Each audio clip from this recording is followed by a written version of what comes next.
Hello, this is awkward. This video is going to be awkward, but I found there's a lack of sociology revision on YouTube, at least compared to, like your GCSEs where like everyone did biology, everyone did chemistry, so everyone made those videos.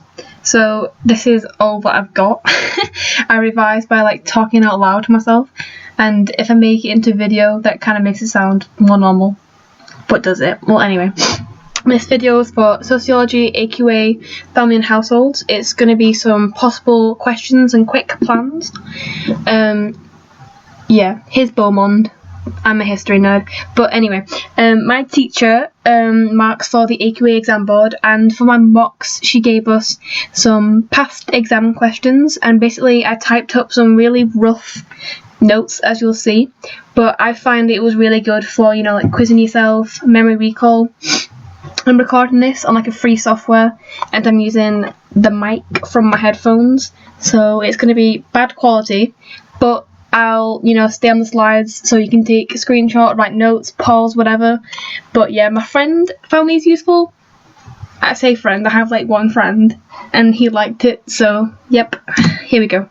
Okay, first topic is the functions of the family. Oh, I'm so sorry about the non-capital O there. So yeah, if you would like to, pause, make notes, if this makes sense, I'll explain some of the things, but I've recorded this so many times and it's getting so long that I'm just gonna, quickly skim over. Okay, analyse. Basically, you have 2 points, and for each point you make, you have to make a counter-argument. First point, analytically, canalisation, ideologically. She says, in the future, women do 65% of housework, which is dull and unpaid, so that's oppression to her. And Murdoch, a functionalist, and Parsons too Murdoch says that the housewife role is biologically given, and Parsons says that it's not oppressive and it creates social harmony and stabilises adult personalities. Second point, radical feminists believe that women are oppressed physically because 1 in 4 women experience domestic abuse, and 89% of violence in a relationship is from a man to a woman, and the 1 in 4 thing, that's in a lifetime as well. So Kim counter-argues this and says that women now have the power to leave domestic violence and resist via divorce, as 2/3 of divorced students are from women. Okay, I'm gonna breathe. Okay, second question. Oh, there's only 2 questions on this topic, by the way. These are the common ones. Althuser. Basically, ruling class values are given to children in the nuclear family, such as, like obedience, respect, and that means that workers don't resist, strike, don't complain about low pay and poor working conditions. So everything's good for the big guns. Big guns, okay, I'm sorry.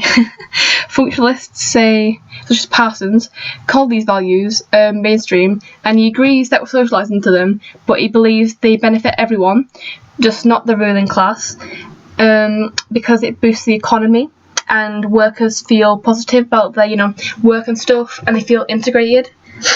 Okay, I'm so good at the language. Okay. Second point made by Zaretsky. Family is a unit of consumption.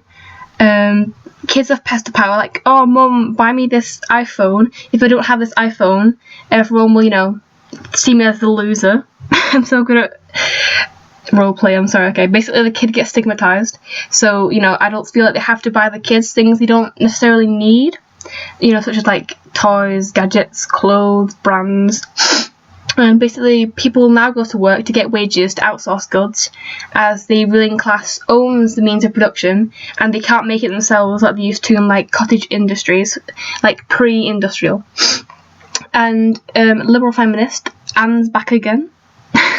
She argues the family is a unit of production and consumption, as women still have to partake in housework, and it's unpaid and unrecognised, but it's still work. They endure a dual burden because they're now expected to be a working woman and still do the majority of housework, childcare, looking after the old, sick, and male partners. Okay, second topic, changes to marriage, cohabitation, and divorce. In this topic we have 2 outline and explain questions initially. These are 10 marks. Basically, you state a pattern, explain it.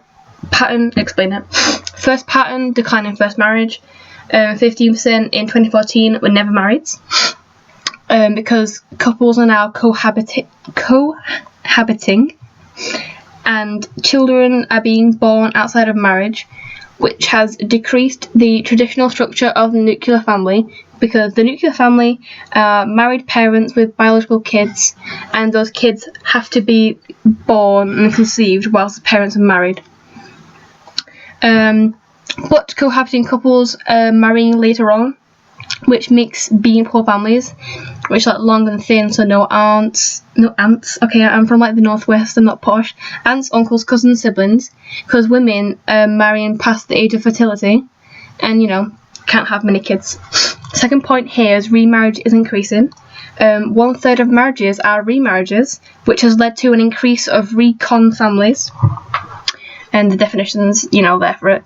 But the impact on family life is, there's conflict, disputes. Yeah, I mean, it's not true for all families, but that's what some sociologists argue. Okay, second question. The increased divorce has led to a growth of lone parent families. Let me read my own stuff. I'm not prepared at all. Okay. I hate Charles Murray. If you know who Charles Murray is, then I'm sorry. Don't come for me, Charles, if you watch this. I don't know why he was. He argues that lone parent families lead to dependency and welfare state, juvenile crime, drug abuse, educational failure, because there's no male role model around. The lone parent family cannot socialise children or perform an economic function. So yeah, very negative there. Second point is the growth of LATs, which is living apart together. Individuals in long-term interrelationships don't share a home. This is because of fear of divorce, risk anxiety, and they become partners. I think that pun's really cool. But so yeah, basically for family life, this means they get given cooling off periods. They avoid conflict. They can pursue their own careers, and they're independent. So in theory, you're less likely to get divorced because you can have some, alone time, and you're not constantly surrounded by that person. Okay, for this topic, there's also 2 evaluate questions. Evaluate at 20 marks. So you want to make 4 points and 4 counter arguments. You better get in like 3 solid points and arguments, and try to squeeze in 4 if you're bad at timing, and then you work your way up from there. Keep practicing. So the first pattern is marriage is declining. Basically just Beck-Gernstein, individualization, and confident love. Those things mean individualization means traditional structures have less power over us, and we have the power to choose ourselves. And confident love means temporary, and we're always seeking the next best thing, because marriage has now become about love and fulfillment, no longer economic and a duty. So if we don't like it, we leave. And Carol Smart argues that this is exaggerated, and we're still controlled by things such as social class, gender, and ethnicity. The evidence for this is that 1 in 3 marriages or remarriages, you can use these statistics in every question if you worm them in the right way. It's what I do. So basically she's saying when marriages fail, people still feel the need to remarry. So marriage isn't going away. Second point, people are delaying marriage. So the average age of which men and women are getting married has increased by 8 years because of the changing role of women. Like I said before about the necessity stuff, women can now support themselves, and marriage isn't about money. Patricia Morgan, here she is. She blames this on the rise in welfare state. Welfare is a financial deterrent because women can get money from the government instead of men. Charles Murray also agrees with her. So, yep. Third point, increase in cohabitation. some stats there. It's because of risk society, which Beck states there's less pressure to commit and be loyal, and people have the freedom to divorce, so it's no longer a necessity. So we don't walk into long-term commitments because we know that the other partner can leave, if that makes sense. We have like a fear of commitment. And the counter argument basically is marriage is expensive, so people aren't marrying because it costs money, and working class families might not have this. And marriages these days, it's not just like, oh, you tie the knot and you leave. People have dresses, meals, venues, large amount of guests. And the final point for this is that many cohabiting relationships lead to marriage. So it's not like marriage is completely going away, it's just being delayed. And Fletcher pins this, he's a functionalist, I think it's a he, I shouldn't assume, pins this on high expectations of marriage, because in Western culture we now have a lower tolerance than previously.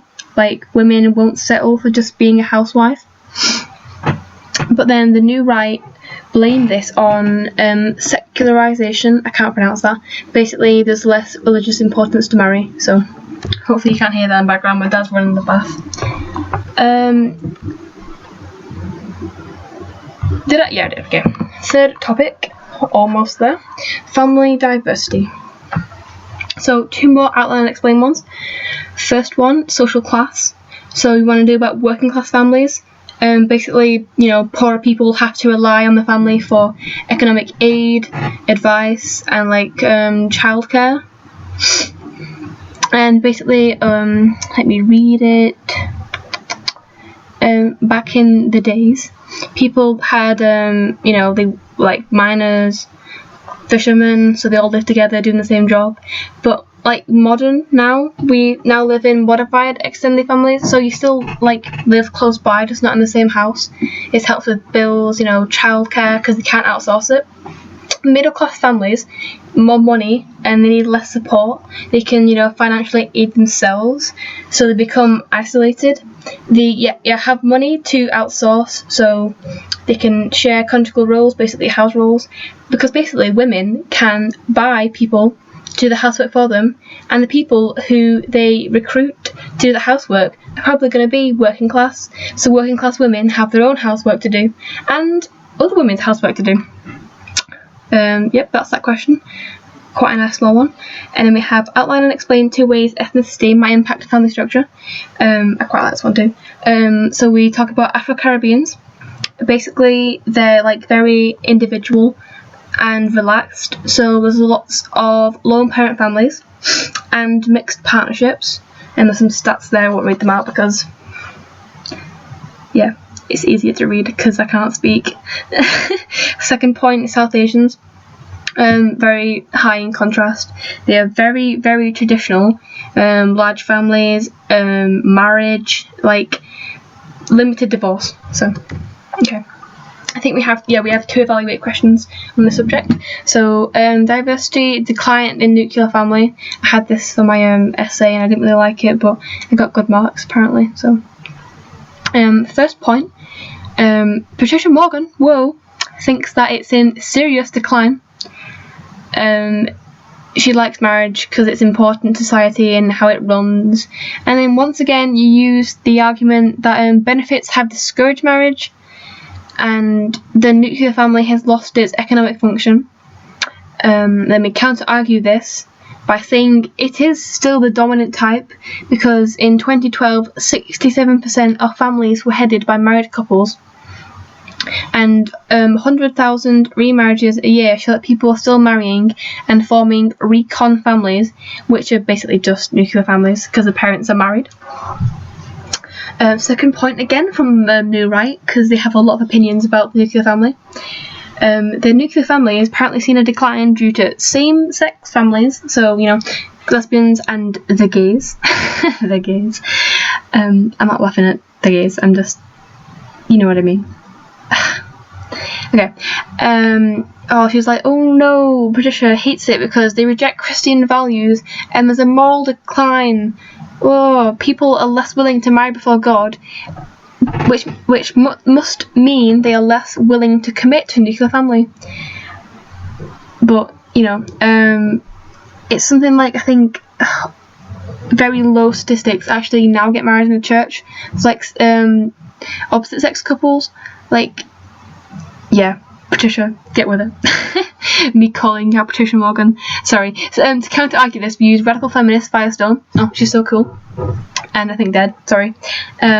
Same-sex couples are basically just nuclear families, because now they can be married and have biological children because of like surrogacy, IVF, sperm donors. So yeah, very positive. Then we have postmodernists that agree the nuclear family has declined and recon has risen. Increase in divorce explains this, and then Beck Gernshine, pure relationships, all that jazz that we talked about before. And then, but they also say recon families are basically just nuclear families because, the parents are married and have biological children. And then the final point from the Rappaport, postmodernists, they argue that the structure of the nuclear family is in decline as parents no longer play traditional family roles. Basically, men and women share housework. But then Anokli again says women are still largely responsible to housework and childcare. Final evaluate one for this topic, and actual final evaluate for this video. The traditional family functions have been undermined. So New Right again, Morgan and Charles Murray, very positive people as we know so far. Joking, I'm sorry, they're very negative. The family has basically lost its economic function. Why? Because of welfare. Basically, Charles Murray, Patricia Morgan, welfare. But we can counter-argue this by the Child Maintenance Service, which meant that single fathers had to pay money to the mothers they left behind. So they don't become dependent on the state, they become dependent on the father, so he's still there playing that breadwinner role. Second point in this, also made by New Right, Charles Murray, it's lost its socialisation function because of lone parent families, lone mothers, no male role model or authority figure, juvenile crime, substance abuse, all that stuff again. Yeah, he crops up a lot. And Oakley, again, says women are responsible for socialising because they're responsible for the majority of childcare and spend the most time with the kids. Third point, by functionalist Murdoch, nuclear family is the best family to reproduce. They're against same-sex, and heterosexuals do this better, but Firestone's back again and says that policies such as the Civil Partnership Act and Marriage Act have allowed gay couples to marry, and medical improvements such as surrogacy and IVF, gives them kids, so they can still perform that function. And the final point from postmodernists, they argue that an increase in family diversity has led to some family types losing stability because of confluent love and instability in reconstituted family. Chambers, who knows, argues that there's rivalry between kids, who should be the what discipline should be, who has the authority, organisation, who does washing the dishes, all that jazz. I don't actually say all that jazz a lot in real life, but apparently now I do.